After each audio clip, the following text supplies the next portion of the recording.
Sejam muito bem-vindos. Esse é o bate-papo que nós organizamos entre Direito e Medicina, mais especificamente Neurologia Clínica, os temas que permeiam as áreas de conhecimento, né? Nós temos essa conversa com a doutora Thaís Istvan Vaz, médica neurologista, doutor Fábio Melman, advogado, sócio da Melman Advogados Associados. Boa tarde aos dois, obrigado pela presença. Vou fazer uma breve apresentação dos dois. A Thaís é formada pela Faculdade de Medicina do ABC em 2008, residência médica em Neurologia Clínica pela Escola Paulista de Medicina, Unifesp. Tem uma vasta experiência em Neurologia do Comportamento, com fellow na própria Unifesp, desenvolveu profundo expertise no acompanhamento de pacientes com Alzheimer, Parkinson, demência frontotemporal e outras doenças cognitivas. Tem também experiência em dores crônicas, né, cefaleias, dores periféricas em membros. Fez um estágio no ambulatório de dor do Hospital das Clínicas da USP. Tem um consultório aqui no Brooklyn, na Barão Triunfo, né? Atende presencialmente lá e também através da plataforma neurologistaonline.com.br, onde atende por telemedicina, a plataforma que a LPAG ajudou a desenvolver. O Dr. Fábio, formado em Direito pela Universidade Paulista, pós-graduado em Direito Material e Processo do Trabalho na Escola Paulista de Direito, formado professor de cursos preparatórios da OAB também, né? Coordenador da Comissão de Prerrogativas do Fórum Trabalhista da Zona Sul, colunista e assessor jurídico da agência de notícias Pro Trabalho, palestrante, autor de diversos artigos. Possui um escritório também aqui na Chácara Santo Antônio, né? Na Alexandre Dumas. Alexandre Dumas, número 533.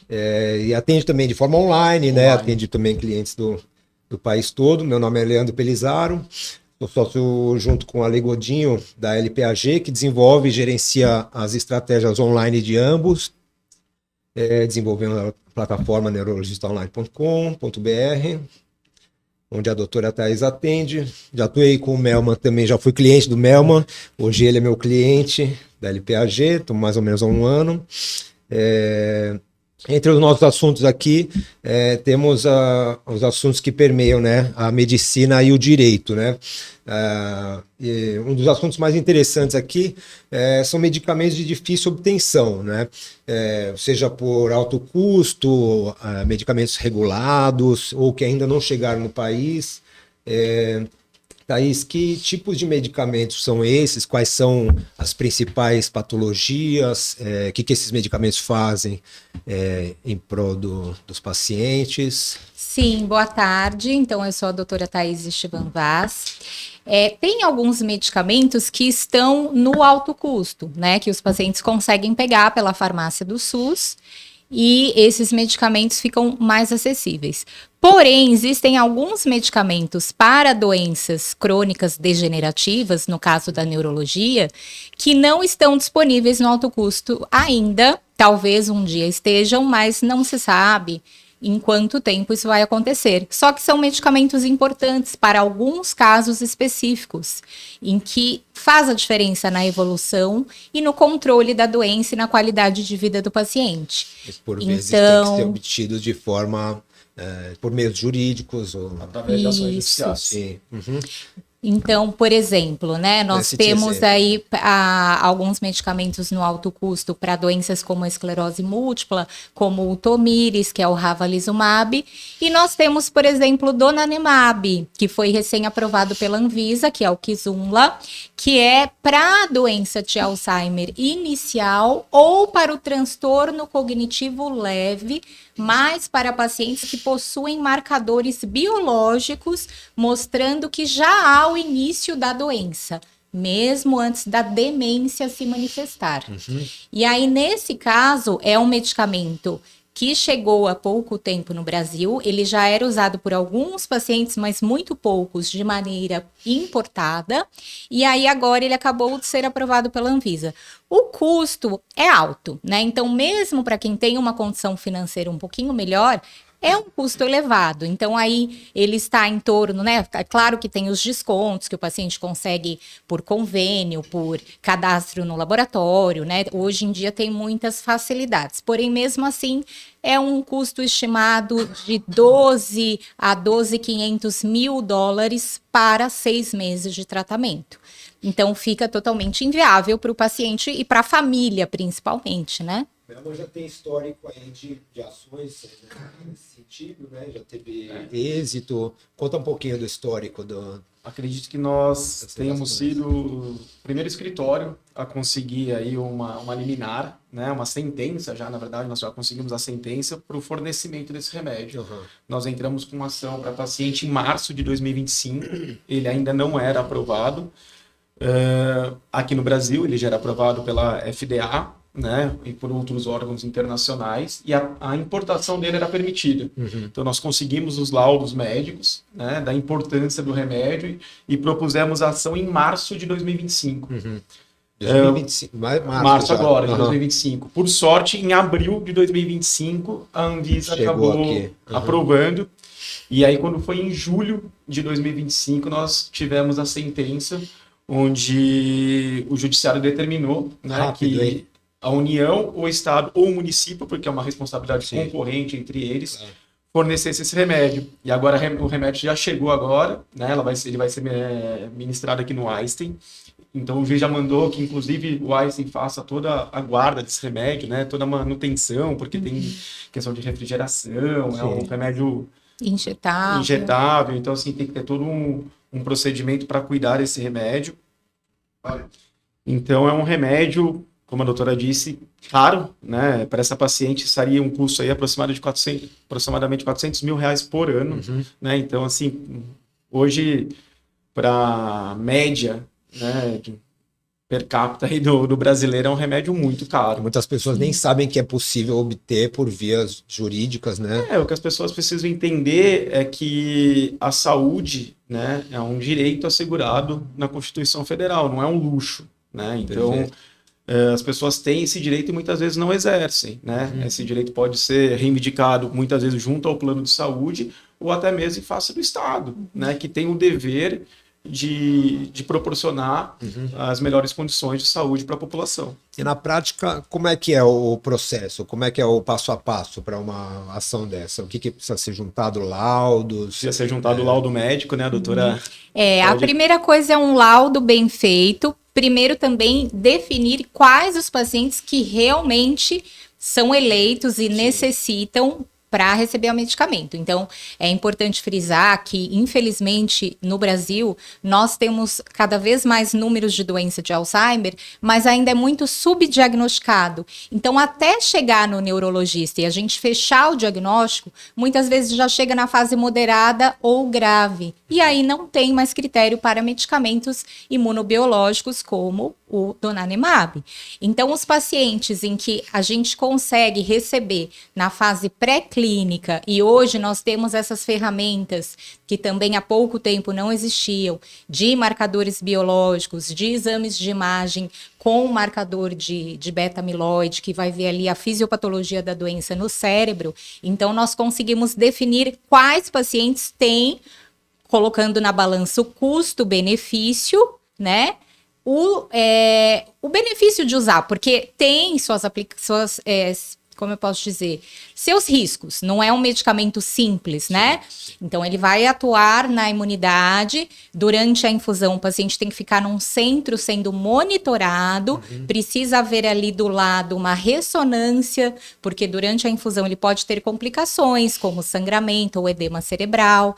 Então, não é um medicamento para todos, não pelo custo, que, né, a gente tem essas maneiras de conseguir, já que o Estado é patriarcal, ele deve fornecer conforme orientado e bem indicado, porém tem que ter cautela, né? Sempre colocar na balança risco-benefício e é caso a caso. O importante é que o SUS hoje, a doutora pode até explicar melhor, ele fornece medicamentos que amenizam, né? Mas esse medicamento, ele dá uma vida útil ao paciente, né? Ele faz com que o paciente tenha uma vida com mais qualidade, né? Ele faz com que a doença não progrida tão naturalmente, assim, dá uma segurada. Ela vai progredir. Infelizmente, pelos estudos, ele não vai impedir a progressão. Porém, ele vai retardar de uma maneira mais eficaz do que os medicamentos que estão disponíveis, né? Continuam sendo muito bons e estão disponíveis até hoje. Então, ele vai retardar nesses casos em que a doença ainda está muito inicial, porque senão depois ele já não segura mais. Né? Esse é um ponto importante, né? Para você conseguir essa liminar, essa decisão judicial, tem que ser comprovado que ele vai ter algum tipo de eficácia, né? Então, assim, a depender do momento da doença, aí já não tem mais utilidade. Sim. Por isso que quando nós entramos com essa ação em março, mesmo ele não estando aprovado aqui no Brasil ainda, era essa a nossa tese. Falou, olha, tem que ser agora, porque se for daqui 4, 5, 6 meses, talvez ele já não tenha mais a mesma eficácia. Então, por isso da urgência, né? E por isso da importância do diagnóstico. Esse foi o pedido. Na verdade, nem deu tempo do juiz despachar a tutela, porque ele determinou uma perícia médica, nós entramos, né, com laudo médico, tudo, o juiz falou, tudo bem, vocês têm um laudo médico, mas eu quero me resguardar, quero que vocês passem por uma perícia médica. Aí foi o tempo de marcar essa perícia médica com um perito de confiança do juízo. Assim que fez a perícia médica, ele foi aprovado. E aí, no próprio laudo do perito, ele diz, olha, sim, o remédio é importante, e nós temos aí no ponto a mais que ele acabou de ser aprovado. Então, aí o juiz não teve dúvida quanto ao deferimento da medicação. Legal. Quando esse tipo de medicamento surge, ele gera muita expectativa também nos pacientes, né? Como que vocês lidam, principalmente no consultório, né? Para segurar um pouco as emoções, tem a questão de nem todo paciente tem indicação e tudo mais, né? Como é isso? Isso, então tem que explicar, porque naturalmente a família de praticamente todos os pacientes com demência da doença de Alzheimer ficaram, né, empolgados e pensaram, nossa, agora eu vou atrás dessa medicação. Porém, aí a gente explica que não, que tem esses critérios e que mesmo para os pacientes que preenchem os critérios, existe um risco. E eu vou dar um exemplo bem prático do que a gente pode conseguir com a medicação. Então, por exemplo, quando os pacientes chegam, né, e os cuidadores, uma das queixas e uma das coisas que a gente avalia para ver a evolução da doença é a capacidade do paciente manter as atividades de vida diária e as atividades básicas de vida diária, como tomar banho, conseguir pegar uma escova de dentes, colocar uma pasta, levar na boca, todos esses processos motores que nós vamos adquirindo e aprendendo na infância, que na demência da doença de Alzheimer vão sendo esquecidos. Não só esquecimento para fatos de memória do dia a dia, memória de trabalho, mas esquecimentos para execuções motoras, né? Então, o que o paciente e a família ia ganhar? Ver mais tempo seu pai, a sua mãe, conseguindo tomar banho sozinho, conseguindo se higienizar no banheiro sozinho, conseguindo pegar uma comida, pôr na boca, mastigar sozinho. Autonomia para coisas básicas da vida, né? Que demandam muito, né? Quando a gente pensa em doença crônica. Dentro dessa seara aí dos medicamentos de difícil obtenção, tem também não só esse tipo de medicamento, mas tem, por exemplo, os canabidióis, né? Que já chegaram, já tem um tempo, já tem uma maturidade, né? Mas continua, para algumas pessoas, sendo um tabu, assim, né? Como é que eu faço para acessar? Para que tipo de patologias é recomendado? Tem uma infinidade, né, de utilizações. Quais são os exemplos, assim, de canabidiol, de utilizações para canabidiol que tem tido sucesso? Sim, eu prescrevo canabidiol desde 2020, que foi a época em que ele começou a ser trazido através de alguns laboratórios que importavam e importam até hoje para outras patologias que não apenas a epilepsia refratária em crianças. Para a epilepsia, que são crises convulsivas refratárias em crianças, ele já era utilizado por muitos neuropediatras há muitos anos, né? E de maneira importada, né? E com um custo bem maior. Em 2020, chegaram os laboratórios, importando ainda, porém fazendo o processo aqui no Brasil para o paciente conseguir adquirir. No SUS, eles estão liberando no alto custo já para pacientes com epilepsia refratária, mesmo adultos. Porém, para outros casos que nós podemos utilizar, como controle de comportamento nas demências avançadas, como controle do sono nas insônias refratárias, controle de dor crônica em pacientes que já tentaram vários medicamentos e não toleram os efeitos colaterais ou não têm uma resposta adequada aos remédios. Então, a gente tem usado o canabidiol nesses casos com uma resposta boa. É claro que é uma resposta muito individual. Alguns pacientes respondem super bem, outros nem tanto. E outros não vão responder, né? Porém, para os pacientes que necessitam dele, que nós percebemos, olha, já tentamos de tudo, vamos tentar o canabidiol, o custo ainda é elevado para grande parte da população. E aí que entra também, muitas vezes, a judicialização para pedir, né? Exato. O Supremo já decidiu, né, que quando não há alternativa eficaz no SUS, né, e há prescrição médica, o Estado ou o plano de saúde devem fornecer. Como a maioria das pessoas não possuem plano de saúde, esse encargo acaba sobrando para o Estado. E quando eu digo Estado, aí é aquilo que nós conversamos da responsabilidade concorrente. União, Estado e municípios. Né? Então aí o juiz vai decidir e falar, olha, vocês se virem, alguém vai ser, e forneçam o medicamento. Nesse caso, por exemplo, que nós conseguimos, sobrou para a União. A União depositou o dinheiro em juízo, né? A minha cliente levantou esse dinheiro, fez a compra, juntou lá todos os comprovantes dos gastos, né, certinho, e tá tudo certo. Ainda sobrou um dinheiro lá para uma segunda etapa do tratamento, se for necessário. Tudo isso muito rápido, né? Aconteceu. Pensa, nós entramos, passou em março, em julho nós já estávamos com a requisição do remédio, já com o dinheiro depositado, tudo para poder fazer a requisição do remédio. Perfeito, excelente. Muita gente não sabe, né, e acaba deixando de fazer valer os direitos. Na verdade é o seguinte, a saúde não é um luxo, né? É um direito, e as pessoas têm que aprender a exercer o seu direito. Né? Então, assim, lá na Constituição Federal, a saúde é um direito básico que o Estado deve fornecer. Então, as pessoas devem exigir.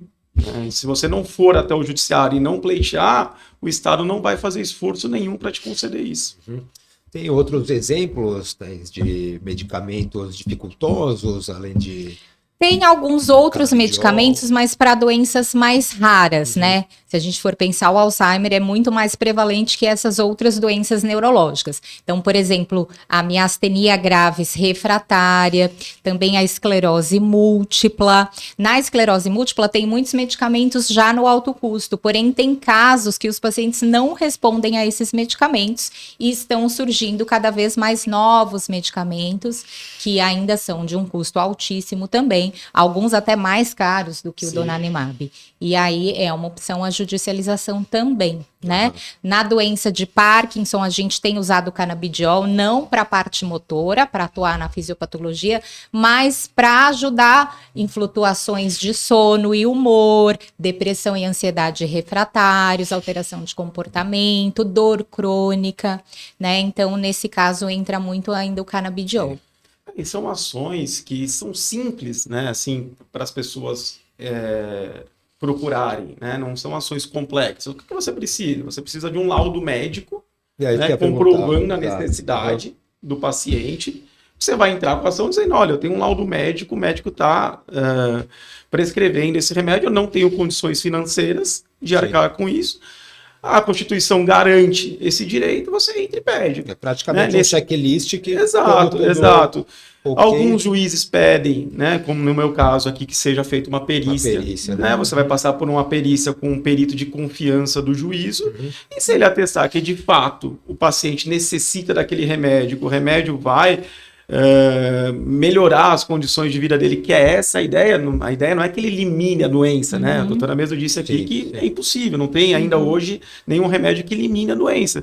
Mas a ideia é que dê condições de vida, uma qualidade de vida melhor para o paciente. Mais tempo, né? Esse é o intuito. Então, assim, não é uma ação de outro mundo, né? As pessoas, mas vou ter que entrar contra o Estado. Não, é uma ação que no nosso dia a dia como advogado é uma ação simples de se fazer até. Tem gente que pensa que vencer uma ação contra o Estado é uma coisa praticamente impossível. Né? Isso e não é um mito. É um mito. Até porque é uma obrigação do Estado. Dentro desse tema dos laudos, a Thaís tem feito cada vez mais um volume maior de laudos para toda uma infinidade de utilizações, né? E os laudos médicos também não são todos iguais, né? Um laudo médico de qualidade fundamental faz a diferença no sucesso ou fracasso do pleito. Sim, como é que é isso? Sim. Na verdade, eu brinco que o laudo médico é o mais importante da minha ação, né? Eu sou um instrumento para se chegar ao judiciário. Mas o laudo médico é que vai fazer toda a diferença, né? Um laudo médico bem feito, dificilmente o perito vai contra o laudo médico, né? Tem ali todo o embasamento médico, ele não tem como, né? E muitas vezes essa perícia ela faz até com base no próprio laudo que nós juntamos, né? O perito vai olhar o laudo médico, analisar os exames ali que foram juntados, falou, ok, não tenho nada contra esse laudo, está muito bem completo, feito. Né? E aí o perito do juízo ratificando o laudo, dificilmente o juiz não vai dar a liminar, não vai dar a sentença favorável. Como que é um laudo médico bem feito, na sua opinião? Então, nós temos que colocar, né, qual é o quadro clínico do paciente, o que ele apresenta naquele momento, além da doença que ele tem, em que fase ele está, quais dos exames que ele fez que podem comprovar tal doença e o grau, né, o nível que ele está da doença. E também temos que colocar uma coisa muito importante, o CID-10, que é o Código Internacional de Doenças. O CID ele é essencial para poder liberar até mesmo, a gente faz já na neurologia há muitos anos, laudo até, por exemplo, para transporte, para o paciente conseguir pegar um transporte sem ter que pagar, mesmo não sendo idoso, né? Mesmo não sendo um cadeirante, um paciente que tem uma limitação de marcha importante, ele consegue um transporte, por exemplo. Então, nós já estamos acostumados, como neurologistas, a fazer laudos que têm que ser bem descritivos, colocar o CID que bate com o quadro clínico, citar exames, né? Inclusive, como neurologista, eu atualmente também faço algumas perícias administrativas. Para seguradoras. Né? Isso, para seguradoras, para próprios, né, planos de saúde que precisam de uma empresa para contratar um perito para dar um aval além do médico do paciente. Sim, né? sim.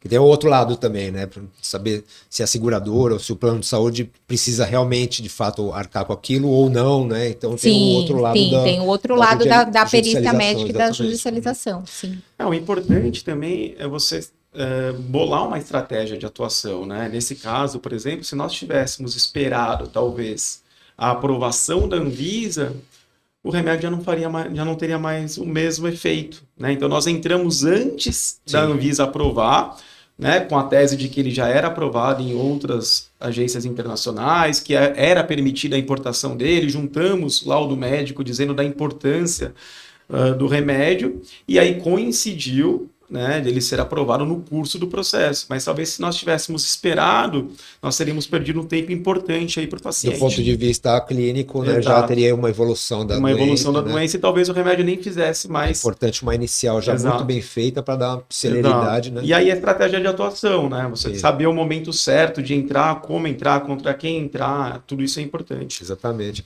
E além de acesso a medicamentos também, a gente tem uma infinidade de outras utilizações para a judicialização, né, e os laudos médicos, né, a gente tem benefícios fiscais, isenções de impostos, a questão do PCD, não é, de acesso a veículos com isenção de imposto, a questão de aposentadorias, que tipo de outras utilizações que a gente pode ter para e é uma medicina, um rol gigantesco, um rol infinito, né?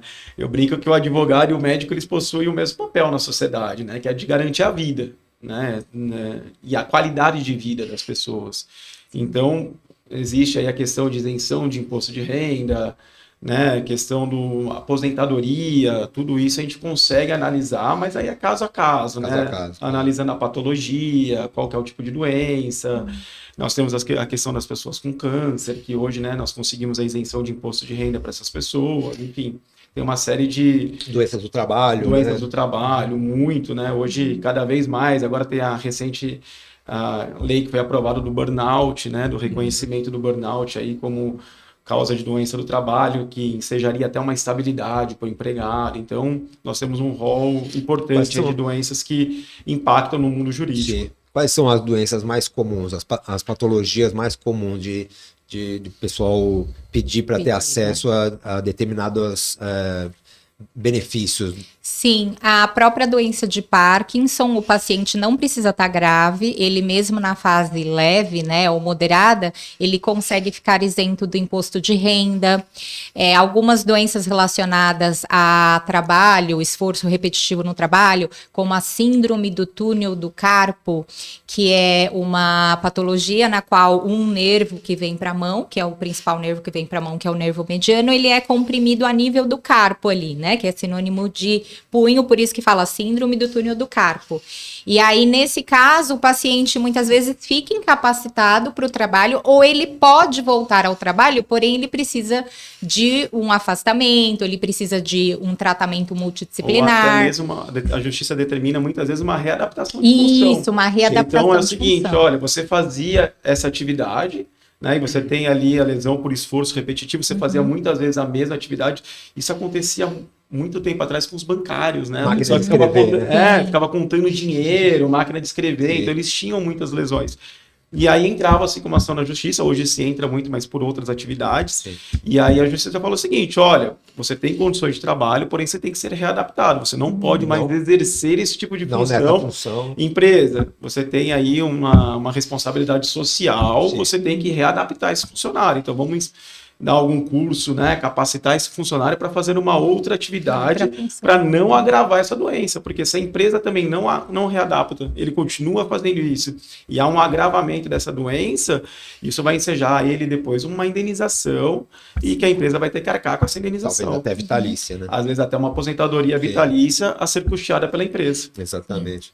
E eu, dentro dessas questões dos laudos médicos, a gente tem a questão da incapacidade das pessoas, não é?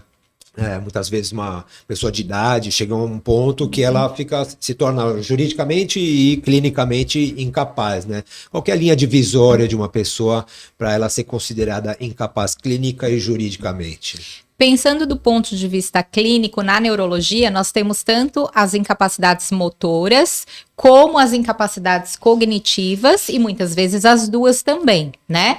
Então, em algumas doenças, o paciente está bem fisicamente, mas cognitivamente ele não tem mais capacidade de exercer aquela determinada função. Ou a parte motora também. Então, eu vou dar um exemplo prático, né? Um paciente meu com doença de Parkinson, que era motorista de ônibus de viagem, pegava estrada, né? E ele tá com Parkinson leve a moderado, bem controlado com os medicamentos. Porém, o Parkinson não tem cura, né? Os sintomas flutuam. Então, você imagina ele lá numa viagem, no trânsito estressante, na madrugada, de repente ele descompensa o tremor, a rigidez, atrapalhando ele com um ônibus cheio de pessoas, né? E ele teve dificuldade para ser afastado pela empresa, ele teve dificuldade de conseguir auxílio-doença, porque a hora que ele chegava lá no perito, que não é neurologista, né, o perito do INSS, ele falava, não, mas você tá bem, eu não tô nem vendo você tremendo. Aí ele tinha que explicar, não, eu estou bem porque eu estou tomando o medicamento corretamente, eu estou acompanhando com a minha médica certinho.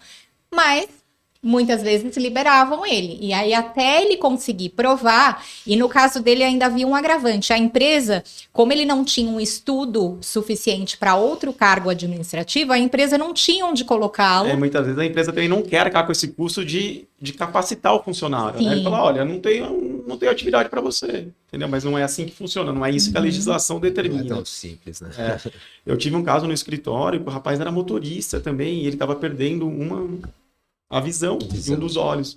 E a empresa nem aí, colocava ele para trabalhar, e ele com medo, falou, pô, se acontecer alguma coisa, e assim, tentava o INSS, mesma coisa. Infelizmente, as perícias do INSS, a gente sabe muitas vezes como elas funcionam, né? Cara crachá, ele entra ali no consultório do médico. E também porque muitas vezes não é nem, assim, a má vontade do perito, né? Porque muitas vezes o perito, ele não é especialista. Ele não sabe, Ele não sabe de determinadas patologias, ele vai saber ou algumas coisas mais genéricas, vai saber vai ter o conhecimento muitas vezes de um generalista, porém algumas patologias que requerem experiência e tratamento, que a gente sabe que os sintomas flutuam, o paciente chega lá, tá bem para trabalhar, né? Por isso que é importante a judicialização. Porque daí quando você entra com a ação, aí você já entra com o laudo médico, ele vai passar por uma perícia médica, nessa perícia médica a gente pode arrolar um assistente técnico, que é um médico, então né, ele vai acompanhado por um médico nessa perícia. Uma junta, às vezes, não é uma pessoa só? Uma pessoa só, geralmente uma pessoa só. Você nomeia um assistente técnico que vai acompanhar essa perícia. Sim. Então, pode ser que o juiz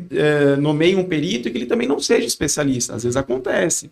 Mas, se o assistente técnico é um especialista, ele vai conseguir mostrar para ele, né? Por isso que a doutora falou aqui, seguinte, é isso, ele não está tendo reações porque ele está tomando esse tipo de medicação, mas né, não é sempre que isso acontece. Ela vai conseguir explicar tecnicamente para o perito o porquê do pedido de aposentadoria, de afastamento, de readaptação. E tendo um bom laudo também ajuda esse profissional a se basear.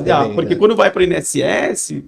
teoricamente vai com laudo, mas não é um laudo tão específico. Né? Não é um laudo tão bem preparado. Você não vai com uma peça, né? Você faz ali o requerimento de afastamento junto ao site do INSS. Você liga lá, às vezes a própria atendente que faz a marcação da perícia. Então, assim, as pessoas vão muito despreparadas ali, achando que é só passar pelo médico. O médico vai fazer um monte de exame e não vai. Né? Então, esses exames, essa perícia médica mais detalhada é só na fase judicial mesmo. Certo. Nos últimos 5 anos, pós-pandemia, assim, né, vocês dois passaram por um processo de digitalização dos seus negócios, né? Tanto a Thaís, que atendia 100% presencial, foi criada a plataforma neurologistonline.com.br para ela e passou a atender muito de forma online. Melman também, acho que já fazia alguma coisa, mas muito pouco, né? Como que tem sido isso para vocês, esse processo? O que tem trazido de bom para os seus negócios e para os clientes, pacientes de vocês, em termos de acesso aos serviços que vocês prestam? O que vocês têm sentido com relação a esse processo? Então, facilitou bastante, principalmente para pacientes que têm dificuldade de locomoção, que muitas vezes nós conseguimos fazer a primeira consulta presencial e aí depois manter um acompanhamento online por meses, talvez depois ele tenha que voltar de novo presencial. E tem algumas queixas que nem precisa, por exemplo, uma queixa de insônia, de ansiedade, de depressão, o paciente não precisa de um exame físico neurológico detalhado. Algumas coisas a gente consegue perceber, checar no próprio vídeo, né, da consulta, por teleconsulta, né, por vídeo, pela consulta online, né, que a gente fala, que às vezes a gente fala teleconsulta, o paciente acha que é só telefone. Não, é uma consulta online, tem o vídeo. Tem casos que o paciente está numa situação, eu não quero abrir o vídeo. Ok, a gente só conversa por telefone, mas a gente sempre pede para o paciente estar ali preparado para uma consulta por vídeo. E tem acesso a exames também, Isso. É possível enviar laudos, receitas médicas, pedidos de exames também, é uma coisa simples assim. Sim. Né? As pessoas eu tenho atendido, inclusive, muitos casos de pacientes de outros estados que têm uma doença, têm dificuldade em acompanhar com um especialista e acabam procurando atendimento online e precisam de um fornecimento de um laudo para realmente depois procurar um advogado e tentarem algum benefício, né, algum direito que ele tem, né? Então, hoje a gente vê muito, por exemplo, pacientes com autismo, né, autismo moderado a grave, que ele tem alguns direitos, né, que os pais ficam um pouco perdidos e aí precisam de um laudo, precisam de um norte. Né? Né? Muitas vezes os tutores dessas pessoas, os pacientes também acabam espaçando mais as consultas por dificuldade de locomoção ou não querer pegar o trânsito caótico de São Paulo e etc. Né? O atendimento online facilita, né, o acompanhamento com mais periodicidade. Isso, né? Com certeza, porque imagina para um paciente que precisa a cada 2 meses passar numa consulta para ajustar medicamento, ele ter que se deslocar, por exemplo, para ir num médico do outro lado da cidade, ele vai pegar o trânsito, vai passar por um estresse, de repente o filho tem que levar a filha e vai perder o trabalho, né? Então tem toda uma questão de facilidade e de melhora também da qualidade daquele paciente, né? Até de vida, porque ele não tem que ficar toda hora se deslocando por causa, por exemplo, de uma receita de um remédio controlado, né? Ou de um pedido de um exame, de um laudo. Aumenta a eficácia do tratamento como um todo enormemente. Otimiza, né? Eu mesmo imagino que é o mesmo caminho, né? Cara, muita gente depois da pandemia, conseguindo fazer valer seus direitos com muito mais acesso, né? Eu brinco que antigamente você tinha que ter um escritório, né? Chique para receber, que todo mundo gostava. Hoje ninguém mais quer ir no escritório, hoje tudo é online. Você tem. Tenho. Não precisa, mas você tem. Eu tenho, ainda tenho. Ainda preciso ir lá. Ainda tenho. Mas assim, hoje todo mundo quer online. Sim. Né? Nós advogamos para algumas empresas também, que, eu fazia reunião a cada 2 meses, pelo menos, né? Presencial. Hoje, tudo online e a gente acaba fazendo mais, na verdade, né? Tá mais perto do cliente, porque você faz online. Agora é tudo muito rápido, né? As audiências são online, então... Fenomenal, né? Nós sempre advogamos o Brasil todo, né? Mas hoje com muito mais presença, vamos dizer assim, porque as audiências são online, os clientes querem atendimento online, e como a gente está muito ali nas mídias sociais, Instagram, Google, os clientes acabam procurando de tudo quanto é lugar e a gente consegue atender com uma qualidade melhor de forma online. Gente que não teria condições de fazer valer seus direitos. Eu relutei muito contra o online, assim, eu sempre gostei de papel, de estar ali, de audiência presencial, cara. Eu gosto do litígio, sabe? Sim, eu sempre gostei da briga, do litígio.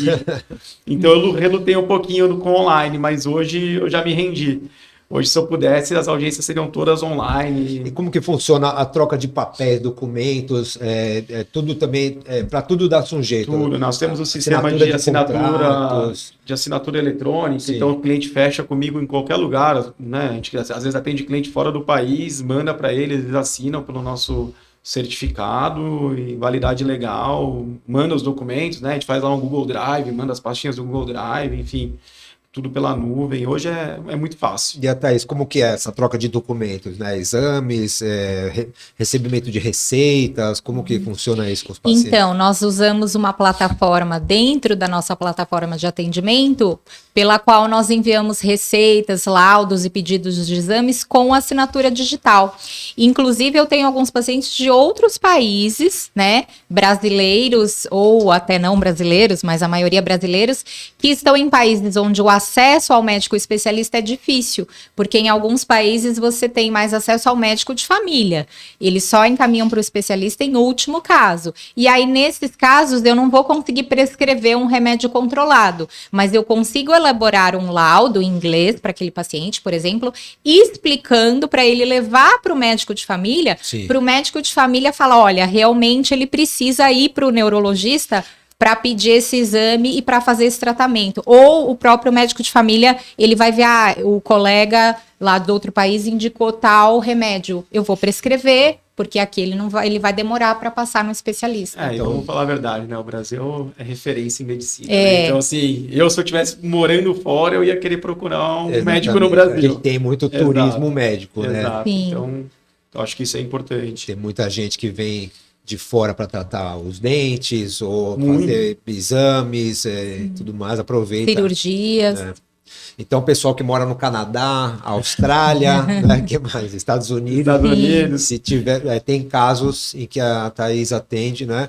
E que faz um laudo e ajuda enormemente a furar o bloqueio do médico da família e conseguir acesso a um especialista, que nesses países é muito difícil. Ou a um exame, né? Tem países em que para conseguir uma ressonância é difícil, e aí ajuda, né, a mostrar para o médico de família por que a ressonância é importante. Sim.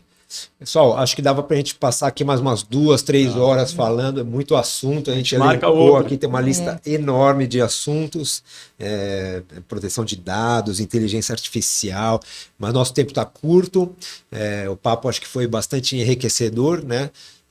Dá para a gente agregar bastante para o pessoal que vai assistir, né? Tem mais algum complemento para finalizar aí, Thaís? Eu acho que o recado que eu quero deixar é que... A relação jurídico-médica. Sim, que todo mundo tem que ter direito à qualidade melhor de vida. E aí entra a saúde. A nossa saúde é o nosso maior investimento e também tem que ser um direito. Então, vale a pena, né, procurar ajuda e se esforçar para conseguir essa qualidade de vida para você e para os seus familiares. É isso. Eu acho que o direito não é, como eu disse, o direito não é um luxo. A saúde, desculpa, não é um luxo, é um direito. Então, eu acho que você tem que fazer valer o seu direito.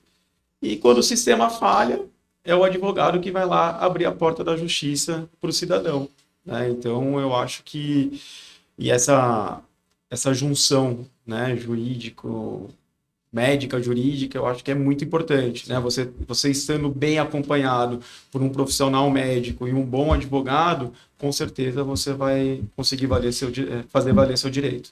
Então, você é colega da Thaís, neurologistas, neuropediatras, psicólogos que acompanham a Thaís. Tem aqui no Melman uma referência, né?